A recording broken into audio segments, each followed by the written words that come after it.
Hi again, everyone. I'm the Cantankerous Collector. This is episode number 82. So before I begin, I wanted to explain something that I'm not sure a lot of people are aware of.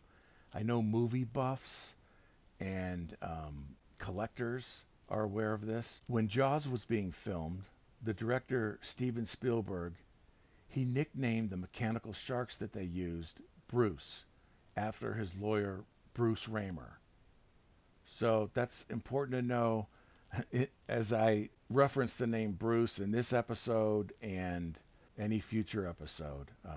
Of course, unless I'm talking about Bruce Banner. Biatch. So I've always been a fan of statues and sculptures. I mean, dating back to when I was a kid and I collected those Breyer animal statues, which were really cool. And then, of course, in the early to mid 90s, there were a lot of statues being produced based on the comic book characters, which, as you know, I collect if you've watched my channel. But I've always wondered, how come nobody's ever done a statue of the shark from Jaws? That was like a big hole in my collection. And I started kind of following this kind of niche collectible market where people would sculpt and mold characters or whatever. And these were, of course, unlicensed properties. And they were called garage kits because they would literally produce these in their garage. They would sculpt the character. They would mold it. You know, they'd be using, toxic materials and stuff.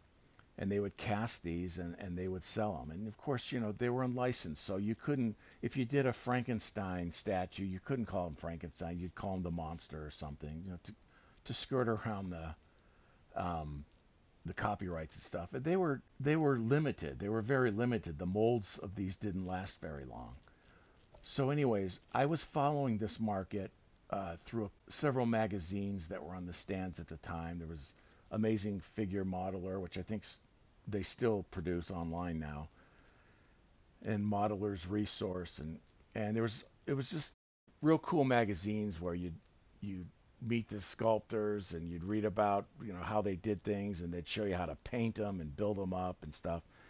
This is the first time I actually saw something that was kind of Jaws related. I mean, finally we were getting something. And that is this here that I have. This, I don't know when this was produced.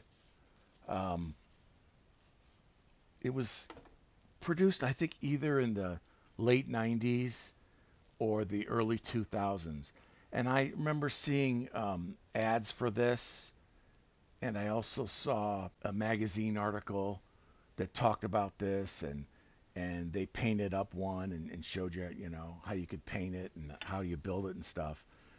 And this was created by Michael Burnett Productions.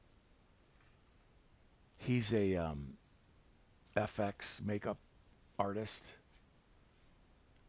And he did this sculpture, and I don't remember what they named this, but this was kind of like what you'd call an amalgam, which is kind of like a combination. So it looks sort of like Bruce, but it also looks like a real great white. So you can see the jowls here in the mouth that look like Bruce.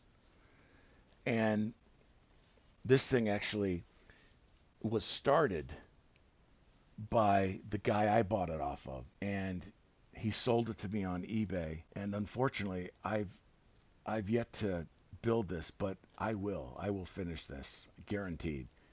You can see one of the pectoral fins snapped off. It's got two metal rods in it, and then you stick them in the two holes here.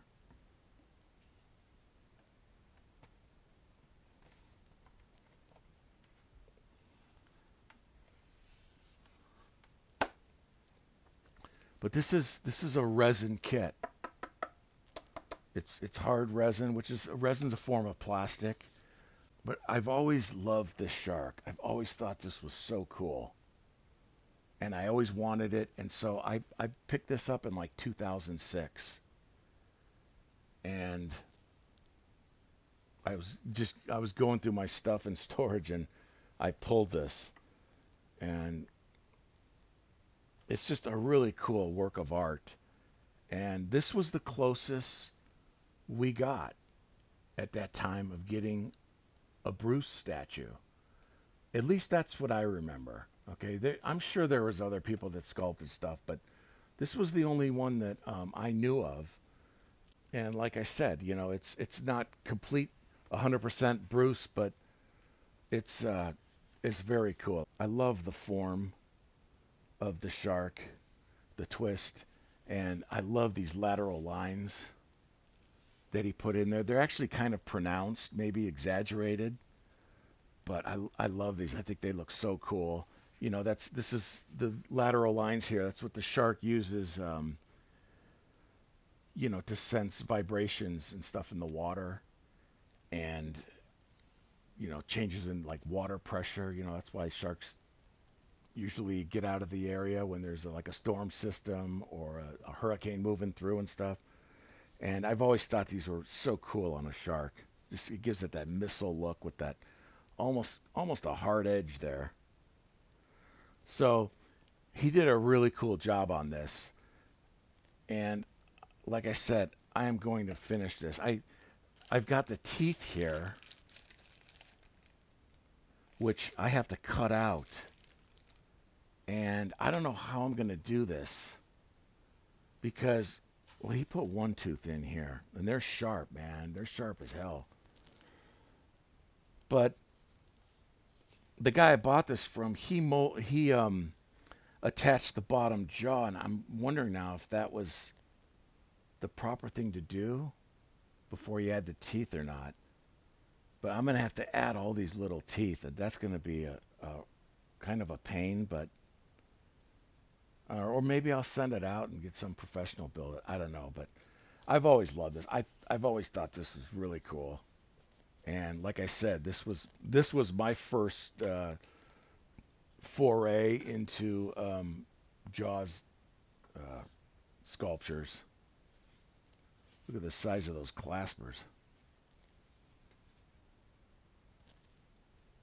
You're going to need a bigger pom-pom. So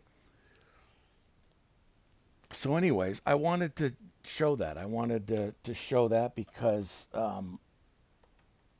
there's some interesting things that happened after I bought this. So that was like 2006 I picked it up. That same year, Sideshow Collectibles produced a licensed Jaws Bruce statue. And so this was the first time we ever got a licensed Jaws shark statue. And I've got that somewhere, and I'll bring it out one of these days. It's in storage.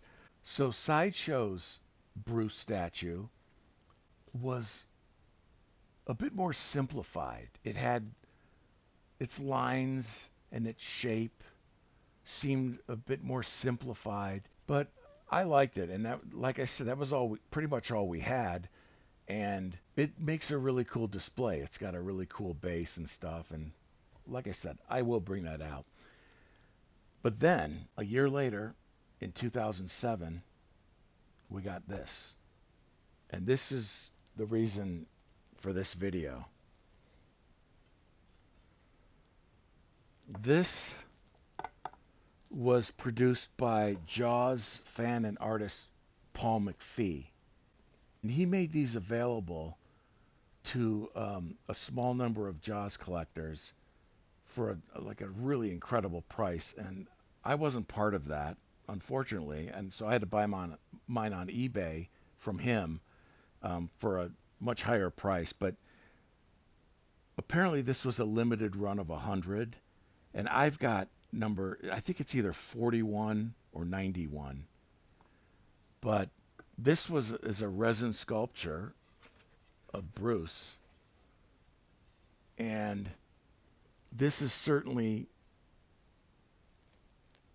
more highly detailed than anything that had been done before this. I mean, this is real amazing. I was blown away when I got this. It's a real boss sculpt.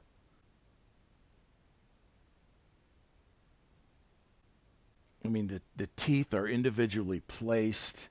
You know, you can see them as they, as the shark loses a tooth, another one, another row come forward and stuff, and it's just really amazing, man. And these teeth are real sharp.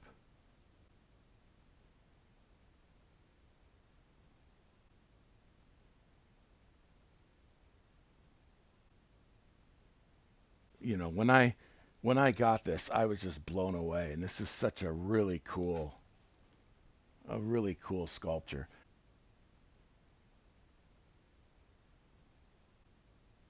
Now, he mounted this on a base.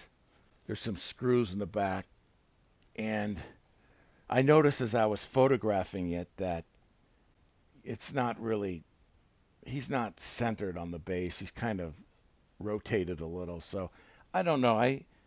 I'm not sure if I'll keep the base or if I'll build something else. I mean, this was really cool. And so this was produced in like 2007, and I was amazed by this.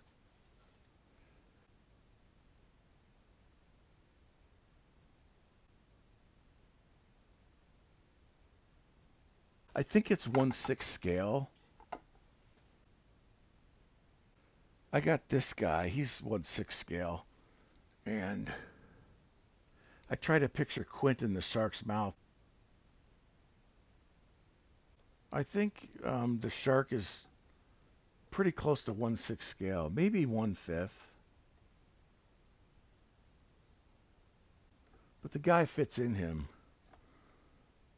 pretty well. Kind of like Quint did in the movie.